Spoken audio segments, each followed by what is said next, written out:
Allahu Akbar, Allahu Akbar, Allahu Akbar, Allahu Akbar, Allahu Akbar, Allahu Akbar, Allahu Akbar, Allahu Akbar, Allahu Akbar kabira, walhamdulillahi katsira, wa subhanallahi burda wa asila. La ilaha illallah wa la na'budu illa iyyah mukhlisina lahuddin walau karihal kafirun. La ilaha illallah wahdah sadaqa wa'dah wa nasra 'abdah wa a'azza jundahu wa hazamal ahzaba wahdah. La ilaha illallah wallahu akbar, Allahu akbar walillahil hamd. Alhamdulillah, alhamdulillah ala jami'i ta'illah alladhi amadda al-insan bilisanin yatarjamu bihi amma hawahu qalbuhu wa aqala wa yakshifu anhu sitrahu alladhi asdala wa adlaga bil haqqi maqula wa awjaba ala ibadi al-hajja wal umrata was salat. Wassalatu wassalamu ala hamilil millah Sayyidina Muhammad ibn Abdillah wa ala alihi wa sahbihi wa man wala wa la hawla wa la quwwata illa billah. Asyhadu an la ilaha illallah wahdahu la syarika lah wa asyhadu anna sayyidina Muhammadan abduhu wa rasuluh wa safiyuhu wa khaliluh. Allahumma salli ala sayyidina Muhammad wa ala alihi wa sahbihi wa sallim, amma ba'du. Ya ma'asyiral muslimin wal muslimat rahimakumullah, usikum wa nafsi bitaqwallah, ittaqullaha haqqa tuqatih wa la tamutunna illa wa antum muslimun. Hadirin hadirat jamaah salat Id rahimakumullah, sekali lagi saya wasiatkan khususnya bagi diri saya sendiri dan kaum muslimin muslimat sekalian agar selalu meningkatkan ketakwaannya kepada Allah Subhanahu wa taala dengan sebenar-benarnya takwa di mana saja kita berada. Pertama-tama marilah kita panjatkan puji syukur kita kehadiran Allah yang telah melimpahkan rahmat, nikmat, taufik, hidayah dan inayahnya kepada kita. Juga tidak kalah pentingnya Allah telah memberikan umur yang panjang hingga alhamdulillah sampai pada awal dari bulan Syawal ini kita masih bisa hidup di Pontianak ini dalam keadaan Islam dan iman. Semoga Allah selalu memanjangkan umur kita semua untuk digunakan beribadah kepadanya. Amin ya rabbal alamin. Salawat serta salam kita aturkan pada junjungan kita Nabi besar Muhammad sallallahu alaihi wasallam. Hadirin hadirat jamaah salat Id yang berbahagia, tidak terasa hari berganti hari, minggu berganti minggu, bulan berganti bulan. Ramadan telah berlalu meninggalkan kita. Bulan yang penuh kebahagiaan, bulan yang penuh keberkahan, bulan yang penuh ampunan, bulan yang lebih mulia dari 1000 bulan, bulan yang di dalamnya kita bisa selalu bahagia bersama keluarga kita, buka puasa bersama, sahur bersama, tarawih bersama. Namun sekarang bulan tersebut telah berlalu meninggalkan kita. Sekarang kita memasuki bulan Syawal atau lebih dikenal lagi dengan sebutan Hari Raya Idul Fitri. Idul Fitri bermakna kembali kepada kesucian, hari kemenangan. Bagaimana kita nak dibilang suci kalau kita tak pernah bersihkan diri? Kemarin puasa, tak puasa, dibilang nak suci dari mana? Kayak baju, mohon maaf saya pakai bahasa Pontianak, kayak baju kotor belum dicuci tak mungkinlah masuk lemari. Begitu pula kita puasa, tak puasa, tak tahu malu pergi hari raya ke masjid. Puasa tak tahu malu pakai baju baru. Puasa tak ada malu, dia paling sibuk bersihkan rumah, dia paling sibuk ngecat rumah. Gimana nak disebut hari suci saudara? Juga ini sekarang disebut hari kemenangan. Gimana nak disebut menang? Perang ya belum. Perang melawan lapar dan dahaga, perang melawan nafsu syahwat. Sebagaimana ulama mengatakan, laisal idu liman labisal jadid, innamal idu liman ta'atuhu tazid. Yang artinya bukanlah hari raya bagi orang yang pakai baju baru, bagi orang yang rumahnya gorden baru, makanan baru, cat baru, kendaraan baru. Bukanlah hari raya bagi orang yang mobil mewah, rumahnya megah. Bukan bagi mereka. Innamal idu liman ta'atuhu tazid. Tetapi hari raya hanya bagi orang yang ketakwaannya kepada Allah semakin bertambah. Bulan puasa kemarin rajin 5 waktu ke masjid, apakah sekarang masih rajin? Bulan puasa kemarin rajin baca Al-Quran, apakah nanti habis lebaran masih rajin? Mohon maaf, banyak orang Islam ini sekarang Pak, dia rajin ibadah ketika bulan puasa, rajin, tapi lepas bulan puasa masuk lebaran ni sibuk raya-raya, solat tak ada. Lepas tu solat alasan ngapa tak sempat, sibuk raya-raya. Ngapa tak ada solat, tak ada sempat. Ngapa tak ada puasa, tak ada sempat. Ngapa tak ada bertobat, tak ada sempat. Hati-hati, hati-hati Bapak Ibu ya. Malaikat pencabut nyawa selalu sempat nyabut nyawa kita. Baik kita sempat tak sempat, malaikat selalu sempat. Mumpung hari ini malaikat tak ada sempat, rajin-rajinlah solat, cepatlah bertobat. Banyak orang sekarang begitu Pak, enteng solat, tak ada puasa. Saudara, kalau yang tak ada solat, tak ada puasa itu bukan orang Islam, harap maklum. Mereka bukan orang Islam, tak ada solat, tak ada puasa, masuk neraka masih mending apa? Di dunia udah puas kaya. Kalau tak ada cahaya, coba lihat yuk yang kaya sejauh-jauh di Pontianak yang kaya yuk. Islam atau bukan? Coba kita lihat yuk. Yang punya hotel, siapa yang punya hotel? Yang punya supermarket besar siapa? Yang punya toko besar di pinggir jalan siapa? Mereka tak ada solat, tak ada puasa, masuk neraka masih mending. Di dunia udah puas kaya. Kita orang Islam paling coba jadi apa? Kita paling jadi kuli, jadi babu, jadi pelayan toko, tukang parkir, jadi sopir, satpam. Kita udah lebih miskin, banyak utang, panas-panas kerja, sakit-sakitan, tak solat, tak puasa. Ya Allah saudara, kata pepatah, udah jatuh ketimpa tangga, sakit 2 kali. Di dunia miskin, sekarat, melarat, masuk neraka di akhirat. Oleh karena itu saudara-saudaraku, walaupun di dunia kita miskin Pak ya, panas-panas kerja, jangan lupalah kerjakan solat, kerjakan puasa. Walaupun di dunia kita hidup sengsara, masih ada harapan di akhirat masuk surga. Jangan udah miskin masuk neraka sakit 2 kali. Oleh karena itu nih, di hari yang fitri ini, yang suci ini, mumpung kita masih hidup panjang umur, ayo kita mohon ampun kepada Allah atas dosa-dosa yang pernah kita lakukan dan meminta maaf kepada sesama. Mohon ampun kepada Allah, tapi ingat, Allah tidak akan mengampuni dosa kita. Allah tidak akan menerima tobat kita kecuali kita telah memenuhi 3 syarat tobat. Salah satu dari 3 syarat tobat ini tidak kita lakukan, Allah tidak akan mengampuni dosa kita. Syarat tobat yang pertama apa? Al-igla. Al-igla artinya berhenti total dari berbuat dosa. Bukan kemarin mabuk 10 botol, sekarang aku tobat 1 botol aja. Bukan kemarin korupsi 10 juta, sekarang aku tobat 1 juta aja. Banyak orang Islam sekarang begitu. Ketika miskin tak berduit, Masya Allah. Ketika banyak utang, rajin ke masjid. Ketika miskin tak berduit, bangun tengah malam, nangis-nangis pada Allah. Tapi ketika sudah kaya, udah jadi pejabat, uang miliaran, tanah hektaran, Allah dilupakan. Sibuk dengan maksiatnya, sibuk dengan zinanya, sibuk dengan judinya, sibuk dengan narkobanya. Baru punya mobil buka bungkus, tak ada sholat. Baru punya motor PCX, motor NMAX, tak ada sholat. Na'udzubillah min dzalik.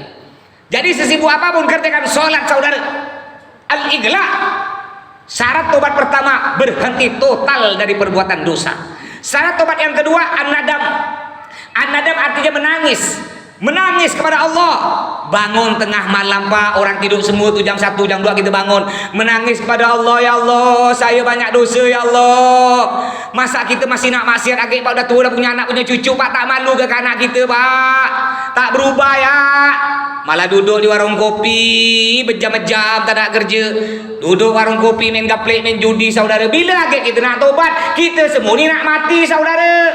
Apa kata Sayyidina Ali? An-nasu niyamun fa idza matu intabahu. Yang artinya manusia, kita ni kata Sayyidina Ali, sekarang kita ditidur. Fa idza matu intabahu, kalau masuk kubur mati baru kita sadar.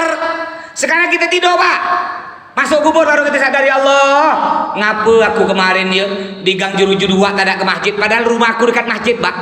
Banyak orang Islam tuh begitu. Mohon maaf, banyak orang Islam, ada tempat saya Pak, di Gang Jarak tempat saya, ada orang Islam masuk masjid seminggu sekali. Tempat saya, insya Allah di sini tidak ada. Tempat saya itu ada, masuk masjid seminggu sekali, tiap hari Jumat baru dia masuk masjid. Ini masih mending. Ada lagi yang gak parah, masuk masjid setahun 2 kali, Idul Fitri, Idul Adha. Ada lagi yang lebih parah, masuk masjid ketika sudah mati, mayat yang masuk masjid disolati. Na'udzubillah min dzalik. Contoh nih corona. Ada orang kemarin gara-gara takut berlebih corona tak berani masuk masjid. Ada tuh. Ada orang begitu, masuk masjid takut ya. Banyak orang Islam ke masjid takut, ke pasar berani.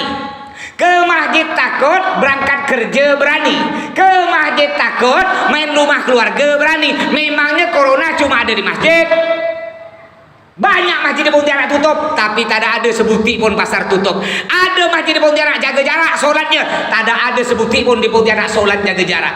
Makanya saudara, ini pelajaran untuk kita semua. Kedepannya kalau ada musibah, penyakit sebesar apapun, jangan lupakan Allah. Ingat, yang beri penyakit Allah, yang beri obat, yang beri perlindungan, yang beri kesembuhan Allah. Dekati Allah, bukan malah menjauhi Allah, apalagi sampai nutup rumah Allah. Syarat tobat yang ketiga yaitu al-wa'du. Al-wa'du artinya berjanji antara diri kita dengan Allah. Berjanji, Allah, saya berjanji mulai hari ini sampai saya mati, saya tidak akan maksiat lagi, saya tidak akan berjudi lagi, saya tidak akan mabuk lagi, saya tidak akan berzina lagi. Ya Allah, saya berjanji mulai hari ini sampai saya mati, saya akan selalu mendekatimu, saya akan selalu melaksanakan semua perintahmu dan menjauhi seluruh laranganmu. Jika 3 syarat tobat ini kita lakukan, insya Allah Allah akan mengampuni dosa kita. Tapi saudara, 3 syarat tobat ini kalau dosanya hanya berhubungan dengan manusia, dosa ini terbagi 2, Pak.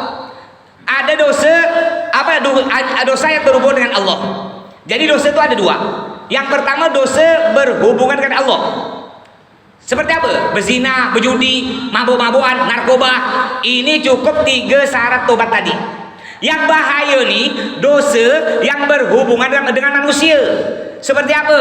Ngambil barang orang tanpa izin, mendolimi orang, menyakiti hati orang, menggosip, Bu, mohon maaf Ibu, gosip, ngomongkan orang, bongkar aib orang, memprovokasi, mengadu domba sama muslim. Ini dosa berhubungan dengan manusia. Tak cukup 3 syarat tobat tadi, harus ada syarat yang keempat, yaitu al-musamahah, meminta maaf kepada orang yang kita sakiti hatinya, kepada orang yang kita ambil hartanya.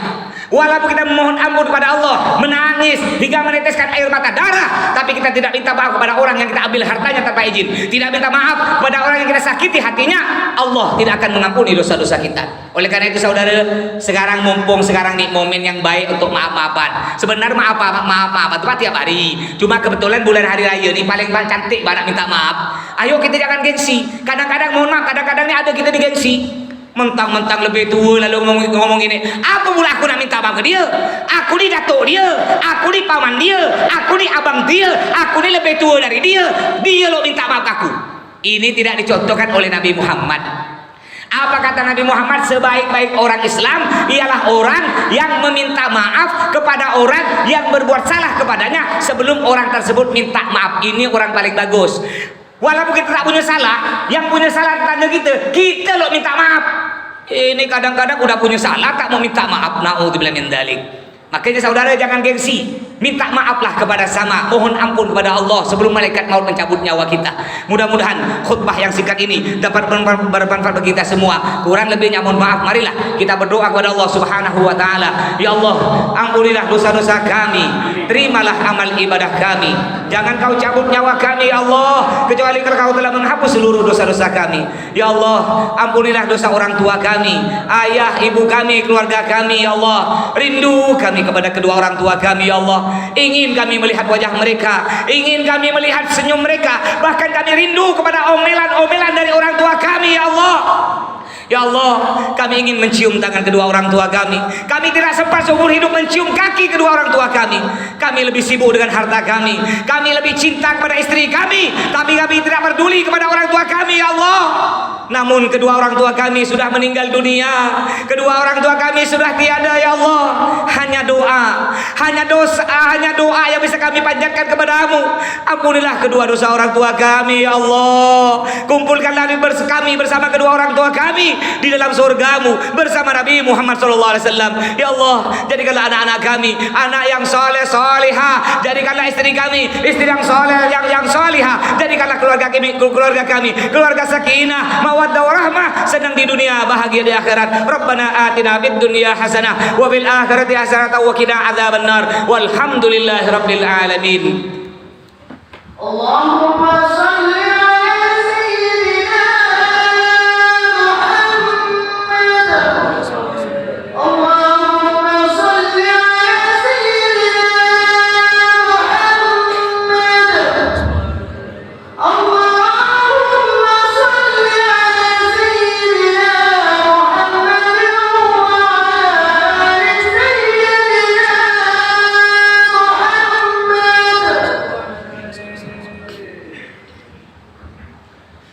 Allahu Akbar, Allahu Akbar, Allahu Akbar, Allahu Akbar, Allahu Akbar, Allahu Akbar kabira, walhamdulillahi katsira, wa subhanallahi bukratan wa asila. Alhamdulillah, alhamdulillahilladzi a'tana al-'ata' al-munfarid bi rida'il kibriya, al-mutawahhid bi sifatil majdi wal 'ala, al-amir tarbiyatal abna' wan nahi 'anil fahsya. Wassalatu wassalamu ala hamilil liwa' akramida sayyidina Muhammad wa ala alihi wa sahbihi alladhi wajaba alaina al-ittiba'.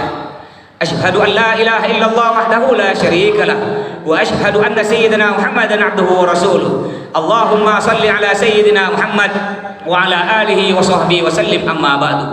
Fa ya ma'asyiral muslimin rahimakumullah, ittaqullah ta'ala wa dharul fawahisha ma dhara minha ma batan, wa hafidu ala ta'ati wa huduri salatil 'id wal jamaah, wa alamu anna Allah amarakum bi amrin bada fihi bi nafsi wa thanna bi malaikati qudsi, fa qala ta'ala wa lam yazal qailan 'alima inna Allah wa malaikatahu yusalluna 'alan nabi ya ayyuhalladzina amanu sallu 'alaihi wa sallimu taslima. Allahumma salli wa sallim ala sayyidina Muhammad wa ala alihi wa sahbihi ajmain. Allahumma warda عن الخلفاء الراشدين الذين قضوا بالحق وكانوا به يعدلون ساداتنا أبي بكر وعمر وعثمان وعلي وعن سائر أصحاب نبيك أجمعين وعن التابعين ومن تبعهم بإحسان إلى يوم الدين آمين. اللهم انصر من نصر الدين واخذل من خذل الإسلام والمسلمين.